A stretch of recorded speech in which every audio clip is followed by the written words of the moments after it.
Welcome to Collars and Calluses, a working theology for young men, where grit meets grace and faith meets the workbench, where young men can come to learn how to grow in the strength, wisdom, and courage that God calls them to. In a world confused about manhood, we open God's Word and roll up our sleeves. We'll talk theology that's not just for the classroom, but for the job site, the gym, the family table, and the front lines of life. We are about forging biblical masculinity that works in the real world for real men to the glory of God. This is Collars and Calluses. Let's get to work.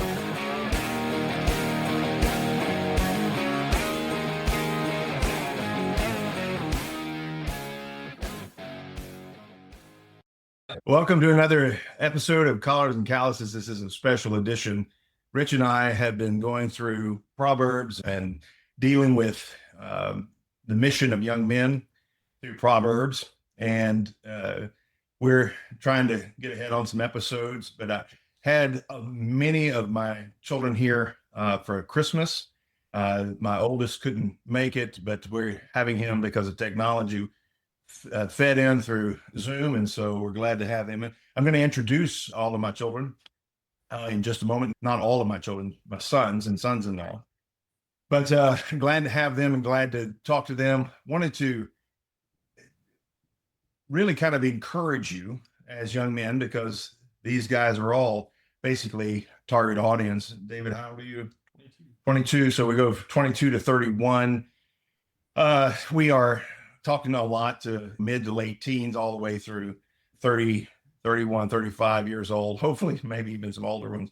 But want to encourage you because these guys are doing well, and there's a lot of stuff out there that is telling you that America's horrible. You're not going to make it. Everything's going south. Everything's bad. They're trying to black pill you. But the fact is, you can still do well, working hard. And so I want to encourage you. I want to talk to my sons and sons-in-law here about some of the things that are going on, some things about their own lives and what's going on around them. So first of all, I want to introduce you. The one who stands alone on the video is, of course, my oldest son, because he stands out. The oldest always has to show his dominance. This is Nathan, and he lives in Pella, Iowa, and is married. Been married for, what is it, 10 years now? 10 years, yep, in August. 10 years, and has how many children? 5. 5. That's right. I knew that. But I was making sure you did. Okay. So, and over here to my far right, this is my second son, Joshua. And Joshua's been married for 6 years. 6 years and has how many children? 2. I'm not going to ask ages. So they don't have to math in their heads. So Joshua, yeah, he's a second born. And right here next to me is the man married to my oldest daughter, my son-in-law, Derek. And how long have y'all been married? Yeah, working on 2 years, 2 years in June. 2 years in June. So a year and a half. And they have One baby. one baby. One little baby. Yes, 4 months old. Over here to my left is my youngest son, not my youngest child, but my youngest son, Caleb. And Caleb, how old are you? 23. 23. I was just checking to make sure you knew. I almost forgot. Caleb is still single. He's still looking. So any ladies out there listening to this, but anyway, sorry for embarrassing. I'm sorry. But Caleb, yeah, 23. He lives in Pella. He works IT. And so just an introduction. David is next to him, and he is my third son. And David has been married to Isabel for 4 years. 4 years and have 3 kids. One of them's coming in February. one of them's coming in February. All right. So, and David, what exactly do you do? Accounting. Accounting, Bookkeeping. accounting, and flipping houses. And flipping houses. Yeah. Somewhat. Flipping direct. Well, actually, what I wanted to really ask, my other son-in-law, David Hensey, is married to my youngest daughter. And how long have y'all been married? 2 years. 2 years. And he's into imports and exports. We don't ask him what he actually does. No, I'm joking. I'm joking. We should go on the deal. Yeah, we keep it, yeah. Even on the download. Yes, that's right. So, David, exactly what do you do? A few different things. I am I guess at this point, a serial entrepreneur. Anything over one, I suppose, serial. And then I'm also the chief of staff for a relatively small venture capital firm. Okay. All right. So those are the introductions, and we're going to just talk a little bit. First of all, question to my my biological sons, my first four here, and when we were growing up, I think I said something about this in one of our early podcasts. When they were growing up, I got some great counsel from a book that I was reading. I think it was Shepherding a Child's Heart by Ted Tripp. And whatever you think of Ted Tripp, otherwise, this was great counsel. He talked about reading Proverbs every day, especially to your children. And we'd take a third of a chapter a day. We adjusted that sometimes, but every morning, as we were able, of course, but it was pretty consistent. We read Proverbs every day. And since Rich and I have been going through Proverbs, and we've did that with the children, I wanted to just ask my sons here. They grew up in my home. What kind of practical effects have you seen in your lives, having been immersed in Proverbs for those years? Have you seen that it's been helpful, and what kind of things, where has it been helpful?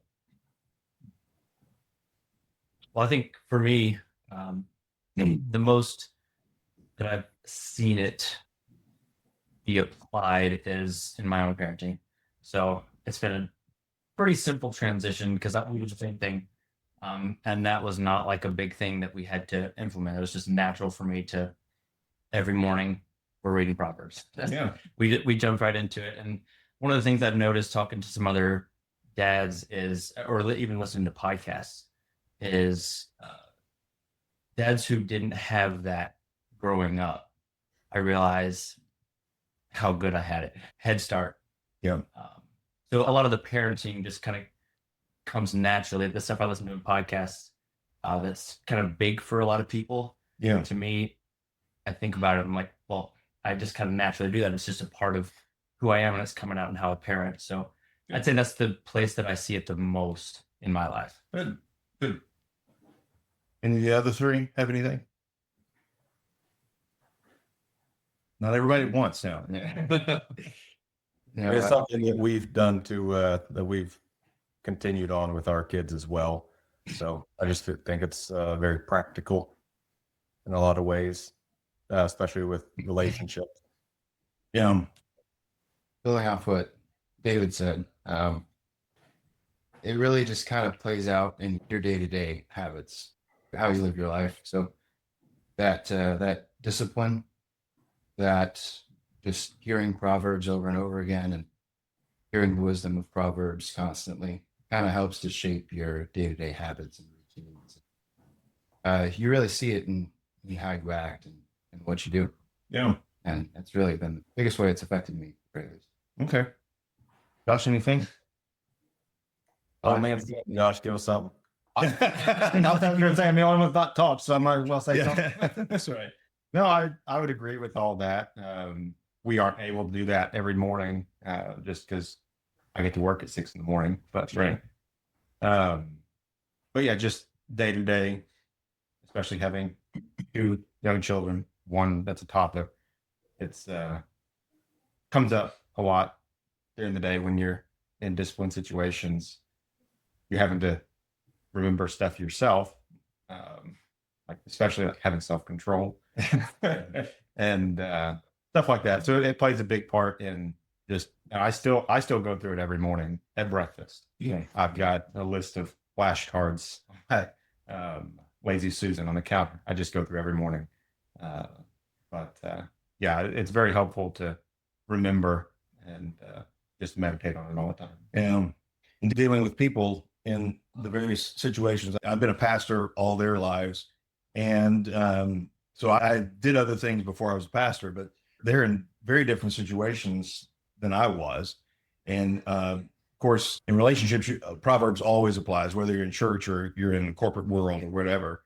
But they're dealing with, a lot of times in their businesses and the workplaces, they're dealing with non-Christians. So the wisdom of Proverbs, has that helped y'all in dealing with people that aren't easy to deal with, or seeing things? It helps keep you grounded in wise business practices when you see things that go on in the business world and what people do. It keeps you grounded as far as weights and measures. Yeah. Very good. Very good. All right. Last chance. Anything else? Yeah, there's a lot of sleazy business practices and ways that you can make a quick buck, and that's why understanding capitalism is not necessarily the best option. So having those quick nuggets of truth that you can remember and latch onto, yeah, they're very, very useful in the moment. You don't have time necessarily to think about a well-reasoned response. Yeah, it's instantly there from memory. That kind of segues into what I wanted to talk to or ask y'all about next, because y'all are in very different situations as far as where you live in America. Nathan, Caleb, and this David, they're all in Pella, Iowa, in different businesses, seeing different things. Derek is in basically a suburb of Cincinnati, in northern Kentucky, doing electrical work. He's an electrician. And then David, the other David over there, sitting next to David, yeah, he lives in Fort Worth and deals with the kind of, I would say, the urban, fast-paced type situations. And y'all are seeing a lot of different types of people in your life, and young men. I would assume young men your age or somewhere around your age. I want to find out. I mean, I'm 57, so I'm not hanging out with 25-year-olds. Not normally. I don't either. Yeah. Joshua is what, 28? 28 going on 82. 28, yeah, going on 82. He tried to hang out with old men as well. But when you're out there in your business and in relationships, I wanted to find out, what are you seeing in your generation? What are you seeing? What are y'all, millennials and Gen Z? Pretty much. All right. So I don't know that you're that's it. But I will say, my children have been fairly uninformed about all those things because they're not big in social media. I wanted to let you know that, so they don't get too involved in that. But I'm probably more. I'm the 57-year-old. I'm probably more familiar with a lot of social media stuff than they are, which is probably accurate. Yeah, I mean, good, and it's really good. I'm trying to keep up with cultural trends, and quite frankly, some of them couldn't care less, and that's probably a good position.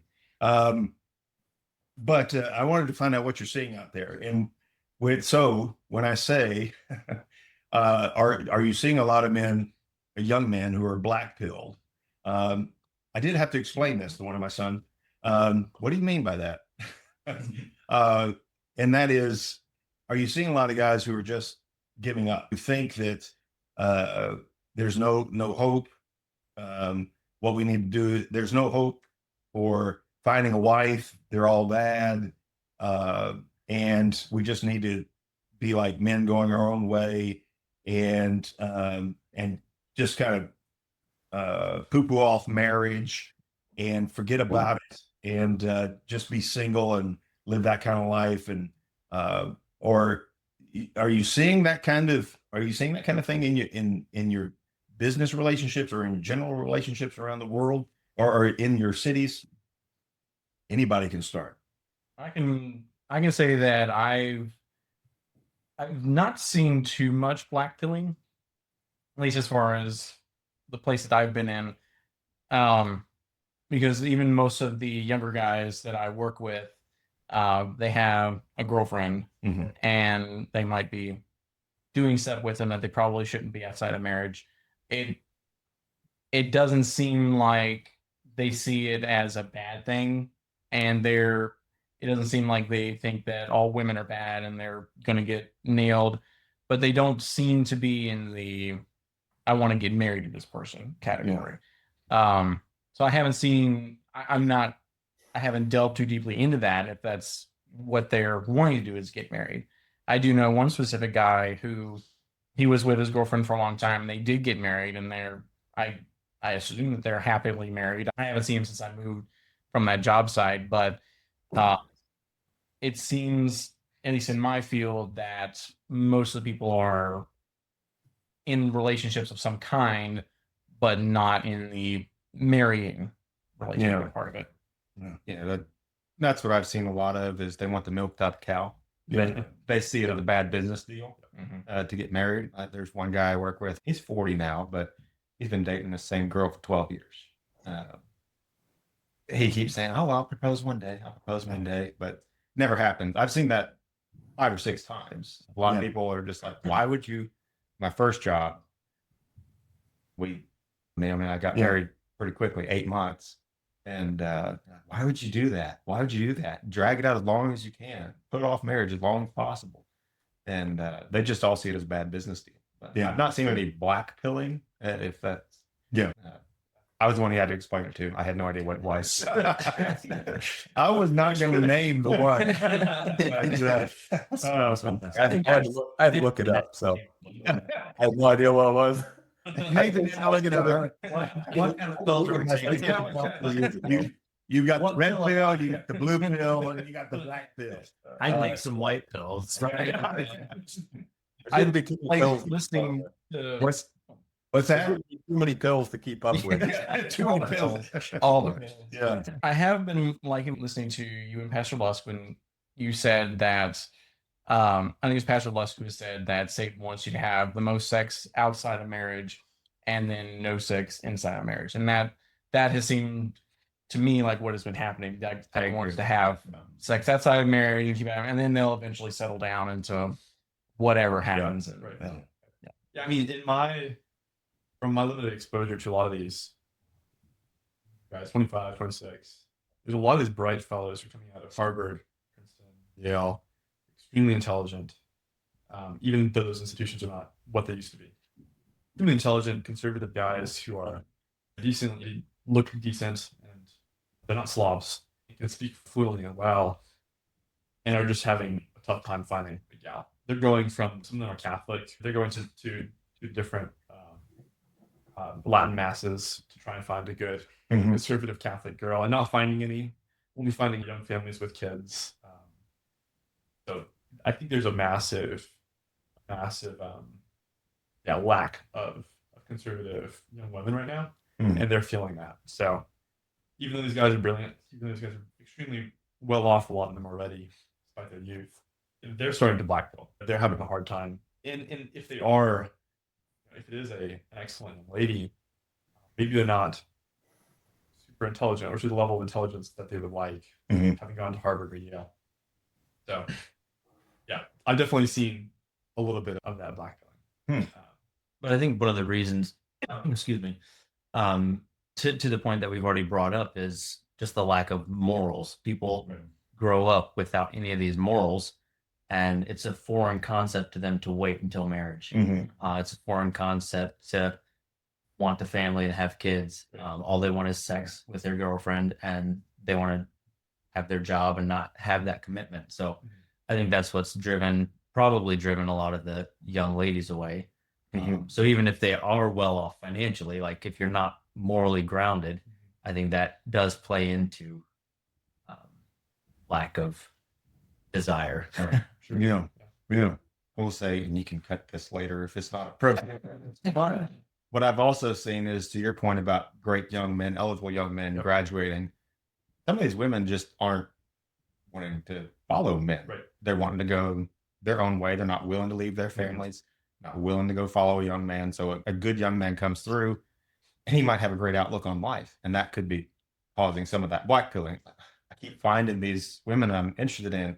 I've got all this going for me, but then time and time again, it's like, I don't want to leave my family. I don't want to leave. Right. And that's what they're told to do, right? Is that Yeah. They're told if you do this, you're going to be attractive to women, and that's you're going to get a great woman. And they do this, and then women are like, I don't know, I want to go pursue my own career. I want to Never this, into- that, and that can build into Yeah. well, then what am I even doing this for? I should just play video games in my parents' basement.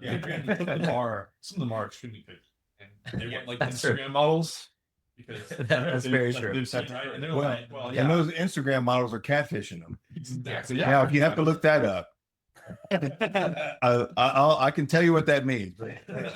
Yeah, exactly. Yeah. Yeah, but it can be true. But you've got, and so that's one of the things I know Pastor Lusk and I've been talking about is that there's just this greater divide. You can see it politically. I mean, young men are going very conservative, women tend to go very liberal. But there's this almost this war between the sexes that is going on, and it can't end well. And so, but I don't want people to be discouraged. I know. Several of y'all are married.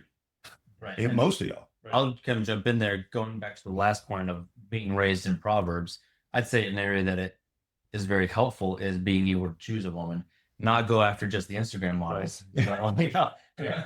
But I've heard a lot of advice of you make a list of what you want in a woman. I didn't do that. I thought that I didn't have to write out a list because it was part of me. I knew what to not go for. I knew the direction to look for. Yeah. That's just kind of built in me as we were raised. The list So, was written on your heart. Yes. So, Very good. Very good. And now I'm going to get to and ask you about how you found your wife, because I know you're hunting for your lady's wisdom for a while. But anyway, we'll get to that in just a moment. Talking about blackpilling with the relationships is one thing, but what about financially? I mean, because one of the things that we're hearing right now is that young men there's just no chance. I mean, it's just so oppressive now, with especially if you're a young, white, heterosexual male and a Christian. You're probably going to have a very difficult time, or you will have a very difficult time, and the world's against you, finances are against you, the system, you're going to be oppressed. You just can't make it. And the guys who are doing these podcasts are making millions of dollars a year, telling everybody that they can't make it. But how have y'all done? Well,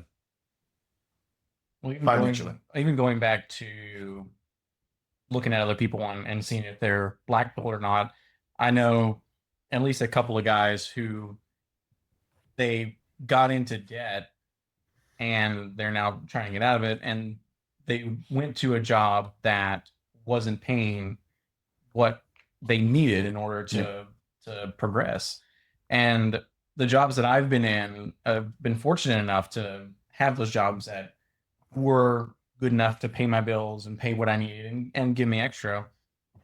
I found that, at least in my case, the trades are a very good way to go because there is upward mobility, there is pay scaling. It constantly goes up if you want to put in the work for it.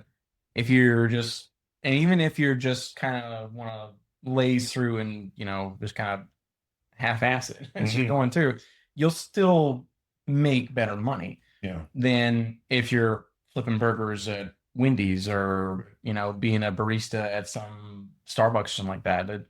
You have to get into a job that can provide for you and the family. If you're not married, provide for you and the family that you want to have. But if you are married, provide for you and the family that you have. Well, the demand, and you're in the electrical field, not the electrical field, but the electrician field. We're all in this. But the demand for electricians is going to be extremely high within the next several years. It's already high. And trades like, and I think I mentioned this before, but trades like electricians and plumbers, like morticians, they're never going to go out of business because people are going to need electricity, they're going to need plumbing, and they're going to need somebody to bury it. It's just, those are the durable trades. And I realize it's not university education, but the university education is not what it used to be either. And so anyway, To that point, how many out of all of us, how many have college degrees? I mean, yeah, you got an associate. You went to a community college. Yeah. I know Nathan's got a college you did degree. online. Nathan has one, and I dropped out. I did a standard I'm 4-year about to say. degree. But everybody's doing well without having gone into bukus of debt, Right. and getting these advanced degrees in underwater basket weaving. go ahead, Nathan. Go ahead, Nathan. I think I've heard a lot of that that type of black pill, we'll say, mindset. I can't get ahead. I think it's a victim mindset because if you've got some hustle, you've got opportunity. Yeah. Like, if you put in the work, you've got opportunity. I've got, like Josh said, I've got my physical therapy degree, end up switching over into real estate. I mean, and when you're in that field, you have to have hustle, otherwise you're not going to eat. You're not Right. gonna make money. It's all commission based, right? So I think it just comes down to basically how hard are you willing to work, what kind of hustle are you willing to put in. Yes, there's choices that you have to make as to what field you're going to go into, that you're going to be able to provide in. Like Josh said, don't get a degree in underwater basket weaving. That would be worth money. But where there's hustle, kind of what I found professionally, especially with my physical therapy degree, is 5 years was the mark where then I had more power to be able to negotiate things. So sometimes you just got to stick it out. Too. Yeah. You got to hustle. You just got to stick it out in your field and be able to build that up. And it's not going to come right away. And I think a lot of people give it a year or two. I can't do it. It's not working. But you just got to be able to stick it out and hustle. Right. That's my 2 cents. Yeah. Well, it's a laziness problem. Maybe not exactly laziness, but I read quite a few self-help books. Admittedly, and one of the things that's really pushed is this ideal: you deserve XYZ. Yeah. And people have this vision of, if they don't like their job, they need to go find a different job because they want XYZ, whatever the business book told them they need. And so they're not willing to stick it out for 5 years because maybe they don't like it as much as they think they would. Yeah. So I think it's a laziness, lack of motivation, and too idealistic standards in people's heads. That's just being pushed on everyone. Yeah. Yeah, I mean, as a matter of policy, I think it is absolutely true that it has gotten more difficult for the young man to purchase a house, For sure. to build up his wealth than previous generations. So if you're in government, then sure, that's very useful information. If you're take it and make young men's lives easier. But for the typical boots on the street guy, yeah, like it doesn't really matter to what's in front of you. You can. The only way that the information is useful is if you're going to be defeatist about it and utilize it to justify lazy living. So absolutely, you can still win, and the winning is more glorious. It's more challenging, right? Right. Napoleon's wins were not glorious because they were easy. They were glorious because they were hard. Right. Well, and I know 3 of you own a house, right? Some of you own more than one. So again, it's not just don't buy into the totality. It is difficult. There's no doubt about that. I mean, it's a lot of work. It's a lot of work, and there is a lot of financial. There are a lot of financial hurdles to cross right now, but it can be done, and we're still in a situation where it can be done. And I know the next election cycle can change some things like that, but just don't want you to get black pilled on that. Yeah, one of the reasons I wanted to interview these guys is to show you, look, these young men can make it, and they're doing it. This isn't a theory that Pastor Lusk and I are on the podcast just talking about. They're actually out there doing it. And and going back to what Nathan said earlier, and David and Joshua were talking about, the whole idea, and I think we've mentioned this on the podcast before, but the whole idea of following your passion, loving your job, getting emotionally fulfilled by your job, for a man is relatively a new idea.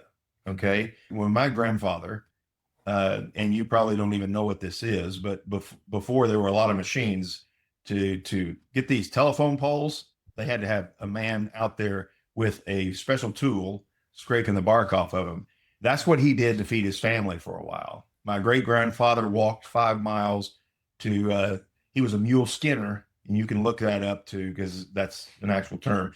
He drove mules all day, walked home 5 miles, and that wasn't emotionally fulfilling. It wasn't something that they were like, oh man, I just feel so complete now. They fed their families. That's what they wanted to do. And that's what, so the whole follow your passion type thing is like, okay, follow your passion. Is your passion going to make you a lot of money to support a family? Because if it can, then brother, go ahead and do it. But if it can't, find another passion. I'll tack on to that with the electrical job. It's not that I don't enjoy the electrical job. I very much enjoy it. I've enjoyed all the job sites that I work at, but my thing has been I am old enough that I don't really have the opportunity to start something new again. And so I need to make what I have right now work. I need to make this electrical job work in order to provide for my family, because there's not a lot of opportunities to change and do different things. And I still think this is a great job, and that is what I am going forward for. Mm-hmm. But it is also in the back of my mind, I do need to make this work. Mm-hmm. It is enjoyable. I have enjoyed it, but there's also, I do need to make this work. I can't just get bored with it and quit and do something else. I would say that's where having a good father comes into play. Because one of the things I know you did with us is you tempered our expectations with reality. It's like, this might be your passion. Like, I love woodworking. Production woodworkers don't make a ton of money. So you helped me find an avenue for that would make money that I also enjoy. And I love going to work every day. I love my job as an engineer. But if I had followed my passions, I'd be probably unmarried, making $20,000 as a production woodworker. And I would not be where I am today without that guidance. Yeah. I was a dream killer. I'm sorry. No. Seriously though, yeah, that's one of the things we brought up in our home, because it was like, okay, that's good, but let's find something you can make money with. And when you made your first million or two, then go ahead and do these other things as hobbies or whatever you want to do. That's fine. But eating is a luxury that we all like, and so having a roof over your head is a great thing. So anyway, but it can be done. So the financial thing, it's out there. There's no doubt. But again, if you're looking, as David was talking about, if you're looking for this perfect job, and that's going to give you the emotional fulfillment. And I'm going to say this, and this isn't going to be cut. Because I was talking to their mother about this the other day. I said, this is that whole idea of following your passion is really post-industrial revolution women's field.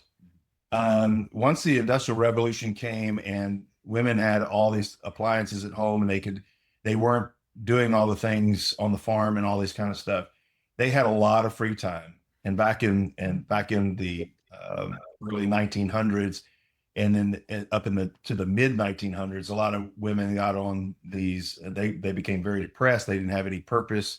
Lots became alcoholics and drug addicts because they just didn't have any purpose. And so finding work and helping in the home was something that they had to find a way to do. Now, and so, but work was almost a luxury. It was like, I'll do what I want to do.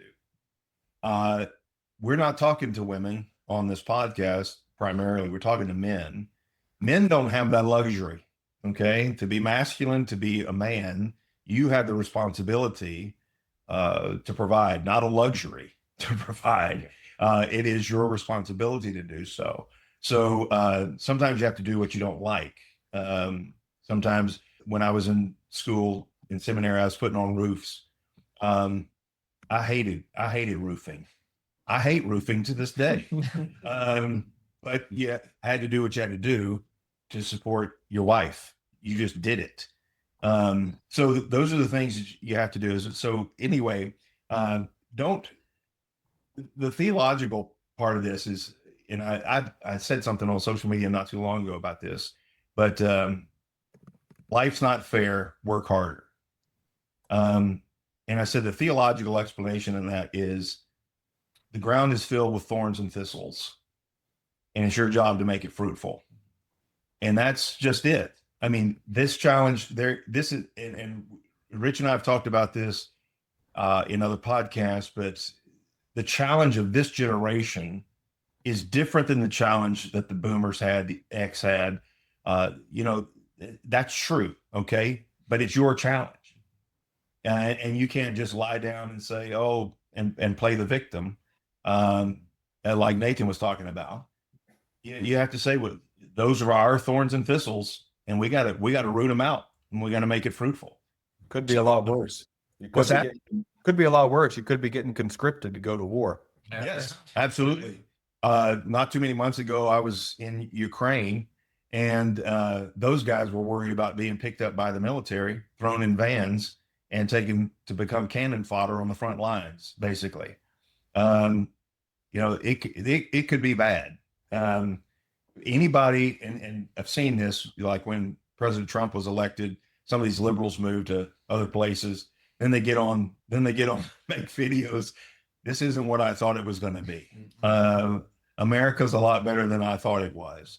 And that whole greener grass syndrome can be a problem in your individual job. It can also be a problem as you're looking at America. So just be careful. Travel a little bit and you'll see. So, we're not in a bad, yes, I don't like our property taxes. I don't like the tax. I live in Illinois and I don't like a lot of things, but the People's Republic of Illinois is still a lot better than the People's Republic of North Korea. Okay. So anyway, Marginally so. it's marginally so. Marginally, we can still carry weapons around here, though we have to jump through a lot of hoops. So have you, I know we talked about the black pill. Have you seen many men your age be encouraged? Have you seen many men your age doing well? Especially in the circles we run in, like within the CREC, I think it's a big movement. Yeah, and that's most of my community, right? And it's all these types of people who are go-getters, and that is motivating for me. And so I'd say most of the people that I personally know are that type, who are getting after it. All right. I do. I would say mine is, I don't know about, I can't think of any specific white pill image. It's more, I mean, in my church, obviously everybody is highly motivated. And they want to build a family. They want to raise their kids. They want to do all that to the glory of God. But as far as like work environment and stuff like that, it's, in my opinion, it seems mostly kind of apathetic. They're not necessarily black pilled on anything, but they're not also like white pilled, like, oh, it's gonna be great. It's more like, I'm just here, I'm just doing my job, you know, whatever. Yeah. That's how Throw on another color pill. Yeah. It's the white pill, black It's pill, the white pill. red pill, blue pill. I have seen some of that, and that frustrates me to no end, where people Yeah. are just, all I want to do is show up to work, they pay me, and then I go home. Yep. Oh yeah. And what is the purpose in that? Yeah. But y'all are seeing motivated men in churches, right? Oh yeah. Yes. Yeah. For the most part, for the most part, in our church. Yeah. Well, I think, one of the things about that is not, and it's not that necessarily motivated men just find the church, even though some will. However, one of the things about Christian young men should be that they have a higher purpose. It's more than just putting food on the table and keeping a shelter over the family's head. We are working for the kingdom. And so we have long-term vision, especially, and David mentioned our CREC circles, and I know Derek goes to a PCA church, but it's CRC adjacent. I would put it that way. Anyway, same type of culture in a lot of ways.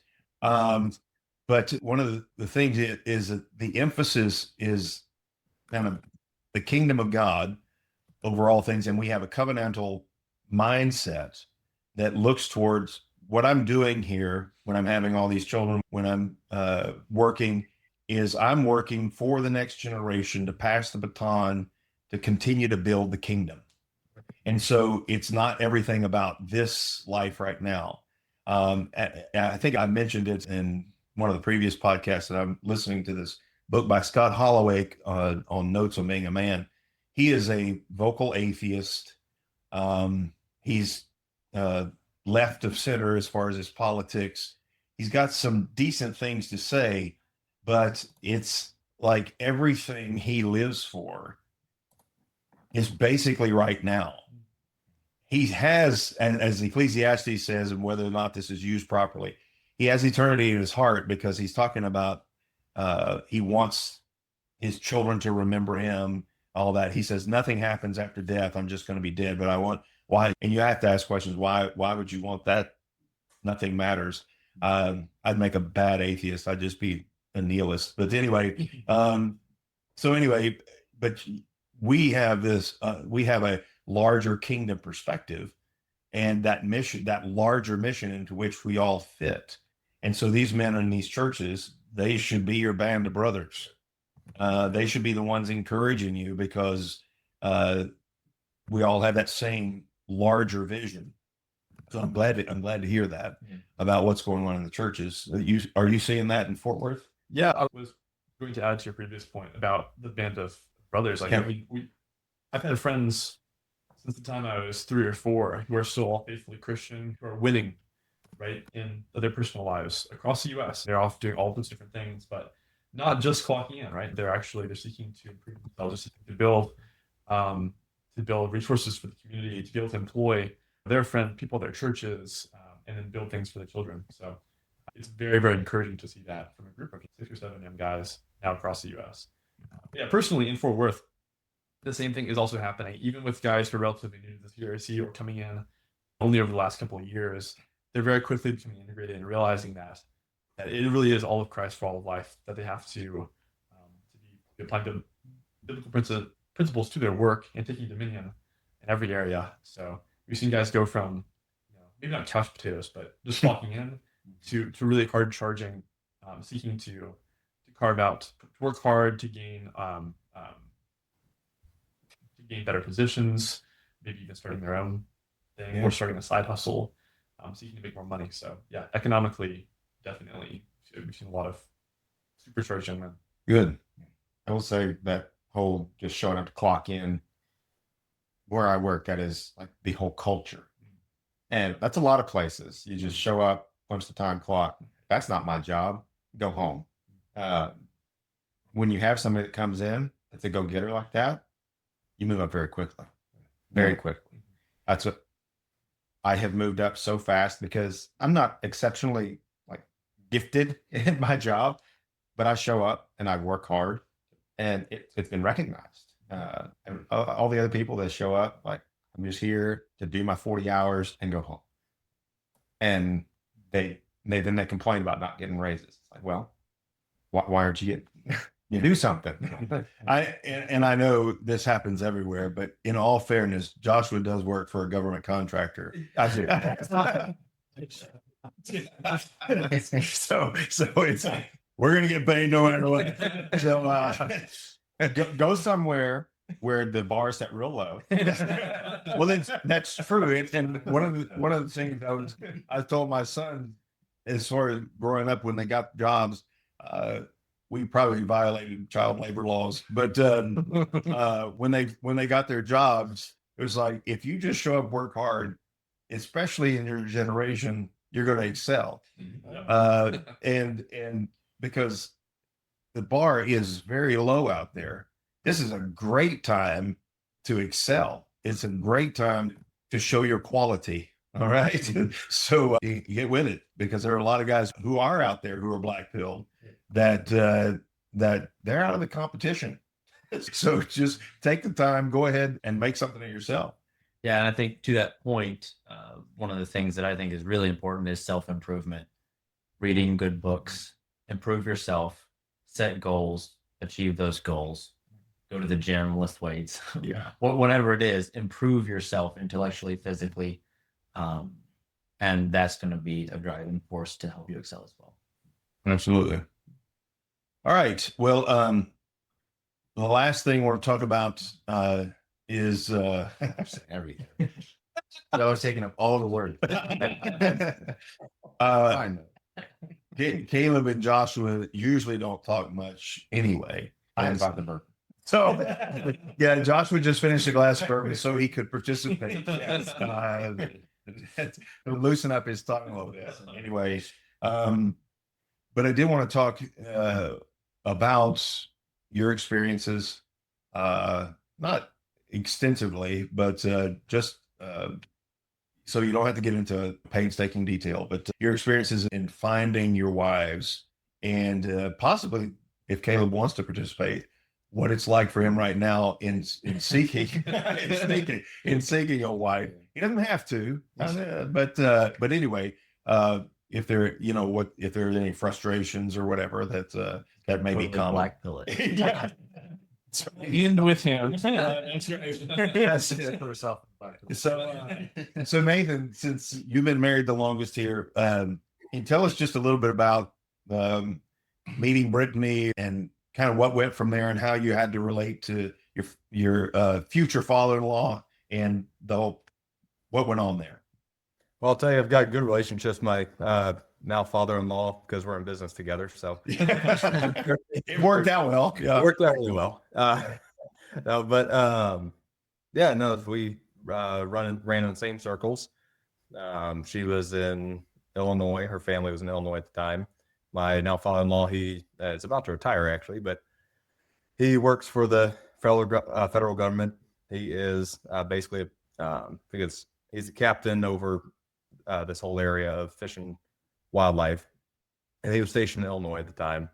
And my dad, actually went and did a conference there when I was 15, met Britt there.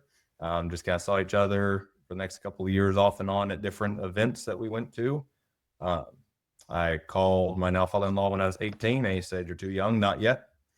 Called back when I was 20 after I got into PT school. And they said, "All right, let's give it a shot." And 7 months later, we were married. That's it. So you weren't afraid to approach the woman you thought would be your wife? No, it was a little nervous. First time I drove up to visit because very new, but you do what you got to do. That exactly. I wanted to get to know her. That's right. All right. Well, very good. So yeah, there are women out there. Just let you know. I know that was 10 years ago, but or 11 years. Or they're still out there. I've quit looking. So I know, and we'll creep up to the modern times right now. But Joshua. Well, I met Naomi at Gloria, the camp that's not a matchmaking camp. I went at the behest of my mother. Glad I went. And funnily enough, Naomi went at the behest of her mother. She didn't want to go either because everybody knows it's matchmaking camp. That's Gloria's song too. Gloria's song, which will be going on not too long from now, but it's too late. January, Yeah. But anyway, so yeah, we met. It was a little nerve-wracking at first, but I was like, yeah, I want to get to know her. I contacted her father, and he took a really hands-off approach. Like, yeah, I've raised her, I trust her, and that's fine with me. I'll check in with you every once in a while, see how things are going.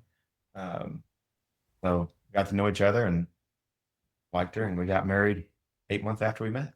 All right. All right. And so I'm trying to go the farthest to the closest here. So David would be next. Yeah, I think it's me. So I was set up. Actually, Brittany set myself and Isabel up. And it was funny because I did not want to be set up. And so I came with the mindset of I'm not going to be set up. I don't want anything to do with being set up. And then I think I'm probably not the only one who's not in a long distance relationship here. I'm in I think so. long distance. Yeah, it was. 4.5 hours. I mean, Yeah. So long enough. I married local. Sophia. Yeah. Yep. So yeah, I moved up the day after I moved up to Pella from here in Carbondale. I saw Isabel, and then we were just hanging out in the same circles, in the same friend group, because she was close with Brittany. And after, I don't know, it was probably a week, I started thinking, oh no, I like her. So yeah, we just kind of got to know each other. I think it was a month and a half after I met her that I asked her out, and that was nerve wracking. It was kind of hard to get the words out at first, but I did it because I knew what I wanted. I did it, and so I'm not gonna lie about that. Like getting those words out, asking her out on the first date, that was the toughest part. But then yeah, we started dating. Called her dad. She was not in the CREC circles, so that took a lot of work to work out theological differences and kind of come to an agreement on all of that. But I'd say probably more than looking for theological agreement, what I was looking for more was, well, I like this person. Is she willing to, even if she doesn't agree with me, is she willing to come along and still be my wife and baptize our babies and whatnot? And she was. So we got married a year later. We got married a year and a half later. We were engaged a year later.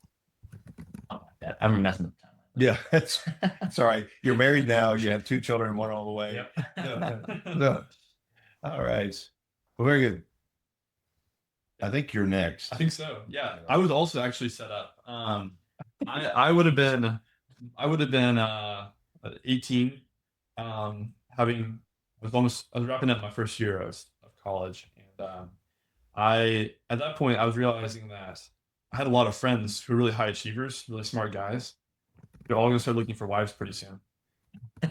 So I was like, well, I have to get out there first, right? Because if I don't, they're gonna snatch them all up. It's like the dance at the end of Judges. The Benjamite dance. Exactly. They're getting them all. Yeah. So I was feeling the I guess self-imposed pressure of that, and I was thinking about different young ladies in our church around CREC, and my dad actually showed me a video of Sophia playing piano, and there had been some previous history, between our families. We had known each other for a while, and my dad and my mom liked Sophia. She had done a very good job ingratiating herself with that, like becoming friends with them on different occasions. So my dad showed me this video of her playing piano, and I was like, she's super cute. I liked her. She's beautiful. I know her family is great. I knew her brothers were fantastic. So, He's trying. You're doing a good job, baby. Go ahead. So I was like, well, I know that the family is great. I know that Sophia's pretty. So I'll go up there and talk to her. So I came up for the theological conference up here. That would have been 3 years ago now. Mm-hmm. A little over 3 years ago. And I talked to Sophia for that weekend, and then on Sunday I asked her dad if we could talk about the books and things. Yeah, So that's right. we proceeded to talk about books and things for the next 7 months. That's the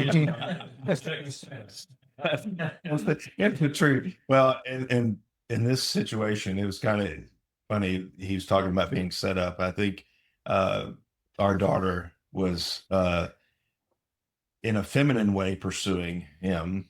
I have no clue. And so she was putting herself in situations like, "Hey, I'm here." So he did notice, and so I'm proud to have him as son-in-law. So anyway, all right, and so the last one to be married. Yeah, I have the wildest story out of everybody's because 4 years ago I had no clue that any of these people existed. No clue whatsoever. And my history of dating was not great. Ask any of my friends and they will tell you that. but I was invited to a dance in Ohio and by the facilitator of the dance. And I was asked to provide games for the dance, so I went there. Ended up arriving late because I had to work that day, but I came straight from work.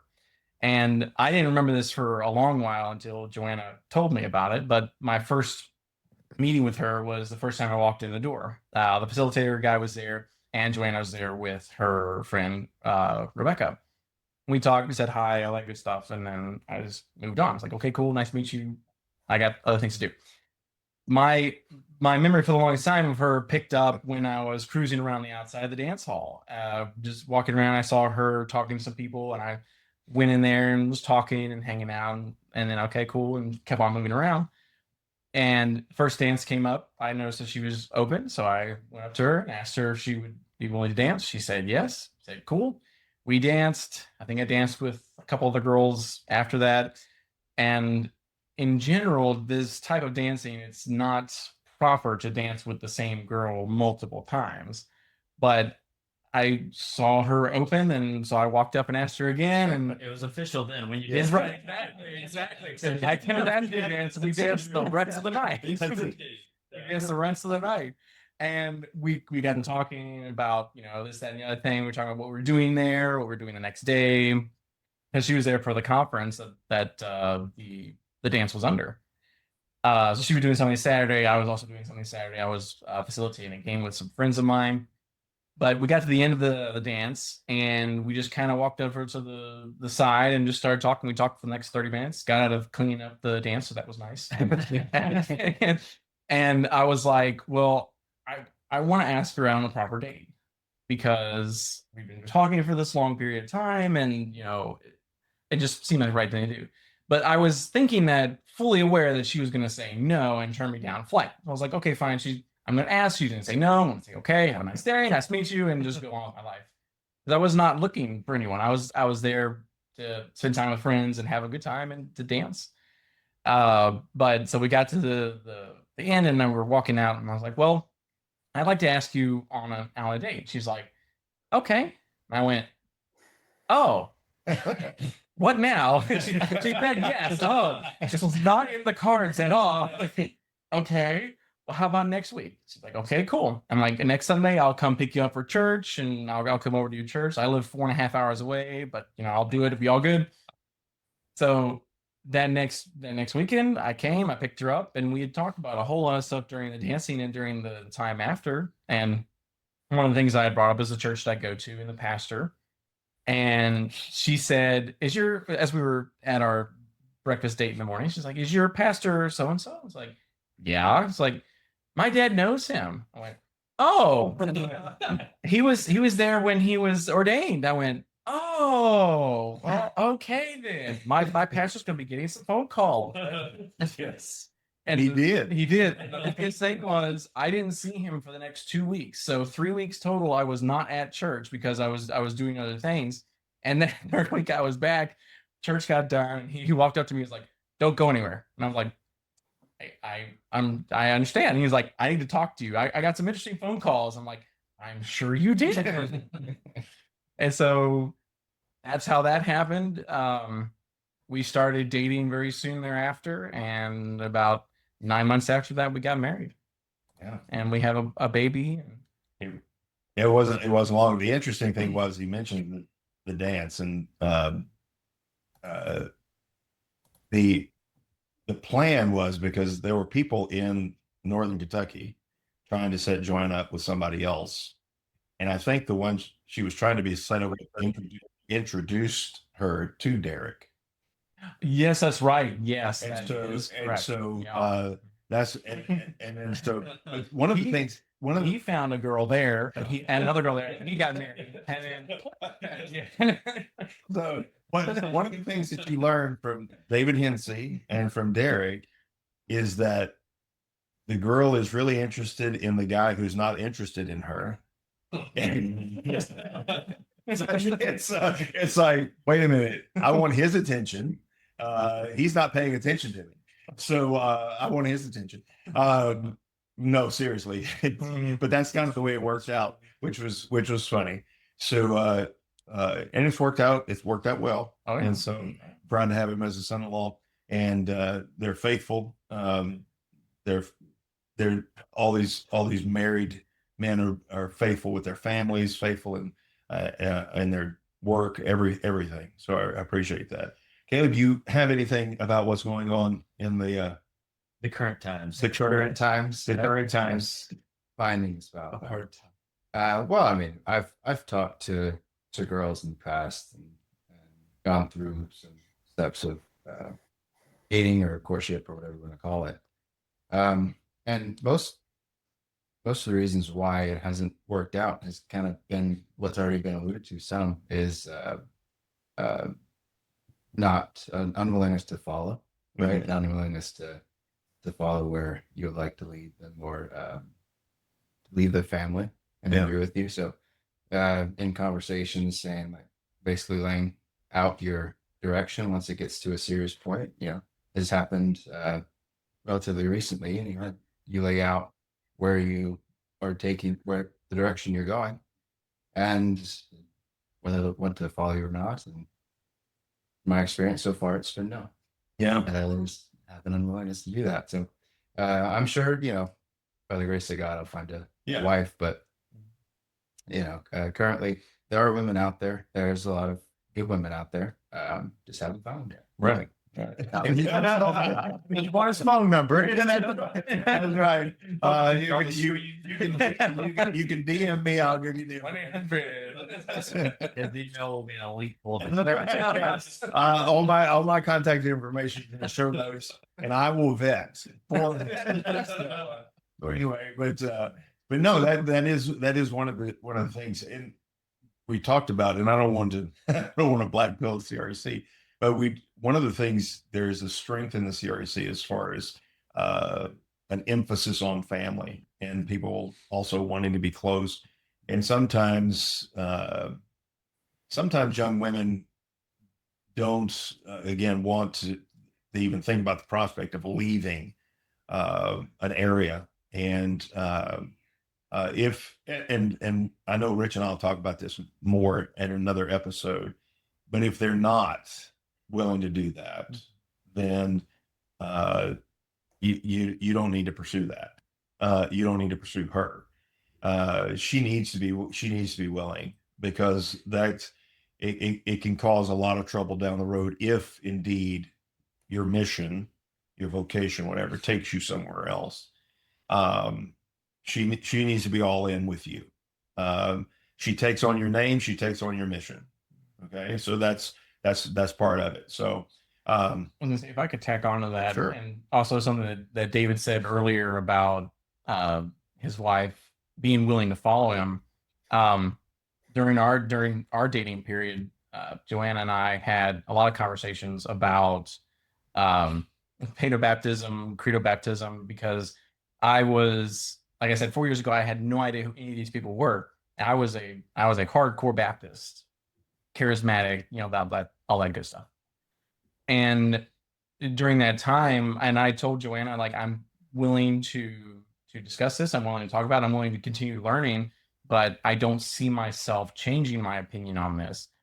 And she was willing to follow me in that. She was willing to follow me as I was going down what she thought maybe wasn't necessarily blasphemy or anything like that, but something that she didn't believe in, but she saw that I was on an upward trajectory.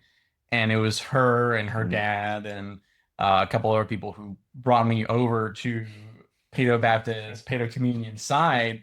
And we won't tell you how we did that. But and my friends who've known me for years will say we were shocked that Terry changed his mind on this. It was out of the blue, and they're surprised by it. But it was, part of it was Pastor Smith and his encouraging in our discussions, and part of it was Joanna, and it was really interesting also with her being willing to follow me, even though she didn't necessarily believe the way that I did. But just to go to your own character about that, I mean, the discussions we had and the discussions that Joanna had with us, one of the things I respected was the fact that you said, I'm not changing my belief to get a wife. Mm. And I respected that as a man. And basically you told Joanna, if you can't follow this, then I think that we're not going to work out. And that actually attracted my daughter more than and I certainly I wanted it's like will he be the perfect son-in-law? I said, well, I would rather him be a millionaire with a ranch in Montana and be a complete Pado Baptist, Pado Communion, and all this, all this stuff. I said, but he'll do. No, I'm joking. I said, but no, I respect the fact that he's permanent. He's not going to change, and just to secure you as a wife. And again, Rich and I may have to talk about this because we have discussed this privately a lot. Him with 3 daughters, me with 2. What do you do? What do you do when you have a good man who is not completely on board with everything? A wife follows. I wasn't concerned about that. I know that a wife not being on board with her husband is one thing. And so I wasn't, but I wasn't as concerned about my sons if in that area if they weren't completely on board, because the wife, if she has the character to follow, she's going to follow. But if you and I told Joanna this, I said, you're not going to marry him to change him. Okay. So are you willing to live with this the rest of your life if he never changes? And so those are discussions we had. And so this is real world stuff. This isn't a lot of theory going on out there. That was difficult parenting, by the way. It wasn't easy, and it wasn't completely my choice, of course, because Joanna, she makes a choice. I raised her to make choices, and I could give her counsel, but she had to make the choice, and he was in the Lord. So anyway, we had those discussions, but eventually, after threats and things like that, we had a lot of discussions. I sent him a lot of papers and things to read. He was willing to do that, even though he even told me, I may not change, and so that's fine. But so anyway, things happen in real life that throw wrenches in your works, and Nathan married somebody that was completely on board. David Hensey, with my daughter, they were same mindset. This one, he married a girl outside of our circles that had to be led into that. Joshua, his wife was PCA, and was pretty much on board with everything, but not completely within our worldview mindset. And so this is the reality. Again, if you're looking for the perfect, this is amazing. There's a calculator online somewhere that will tell you, okay, put in these characteristics. What are you looking for? This is mainly made for women, because the women, they're saying, okay, I've got to marry somebody who's making $400,000 a year. He's got to be 6 foot tall or above. He's got to do this. He's got to be a certain skin color. He's got to be this. And you put all those things in, you find out just how many men are like that in the world. And he's like, you've got 2 men to choose from. Okay. None of them's married. One of them is married. So it's kind of funny. You get way too picky, and it could be a problem. And I'm not saying you lower major standards or anything like that. But and like I said, Rich and I'll talk about this, but because we had those discussions and we lived it, because it was just difficult. at times to say, all right, and no, this is no slam on anybody, but especially this daughter and both of our daughters are different. I said, Joanna is not going to marry a theological nerd, and it's just not going to happen. And so she's going to have to find a man that has certain characteristics. So you have to live this out in real time and with real situations, real people. And so that's what we did. That's what we did. We had to make hard decisions in the situation. And that was, as I said, what Rich and I have talked about, and we'll probably mention some in podcasts dedicated to this. But what do you do when, especially for your daughters, you find a good man, but who doesn't line up with everything? Because a wife will follow a woman will follow a good man, a man who is good at being a man. She will not follow a man who has all his theological I's dotted and T's crossed, but who can't be a man. And she will despise him eventually. She will not respect him. And so sometimes those categories are very difficult, especially dealing with daughters. So I'm glad to hear about these things. Of course, I knew these things, but I wanted you to hear these things. I'll just kind of jump in with one story to the point of not changing this. In this example, it's not changing your vocation just to make your woman happier. Yeah. To get a wife. I worked with a guy. This was back when I was 16, 17, but I worked with a guy at a pet store. He was doing well working at a Little Caesars or something. He was a manager making $16 an hour, which $16 an hour was a lot of money at that point. That was a good job. And his girlfriend begged him to go work at Feeder Supply, right? And be a cashier making $8.25 an hour. Because puppies. He did it to make her happy. She dumped him. Now he was living out of his car, talking about suicide. Completely miserable. I'm like, rough. Yeah, exactly. Exactly. And that's what happens when you start when the woman becomes the mission, when she's not just a part of the mission with you, but when you simp, when you focus everything on her, and what she thinks is going to make her happy, if is not going to make her happy. What she wants is deep. She wants a man who will lead her and be strong, not tyrannical, not harsh, but a man who is just confident and is willing to just say, no, it's not going to happen. And that's what, when I was interviewing David and Derek about my daughters, is knowing that they both have strong personalities, and they've found that out.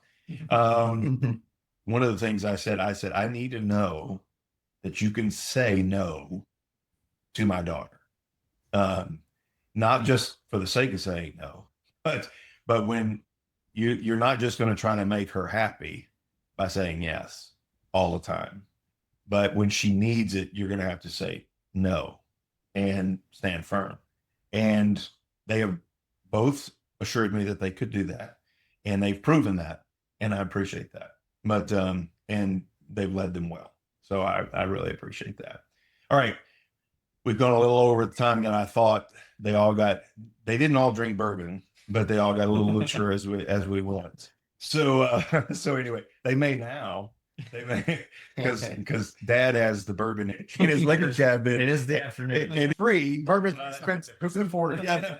$5 somewhere. Too bad Nathan's not with us to do that, and we miss him. But David Smith will have to have a drink for me. I'm sure he will. I could give it to you, but go ahead. I got some for Christmas, and so it'll probably be gone by the time this weekend's over. So anyway, all right. But glad you joined us today, and thanks for listening. Thank you, sons-in-law, for indulging me in this, and Hopefully it's encouraging to you out there. But young men, just remember, it's not as bad as you probably think it is. So just get to work.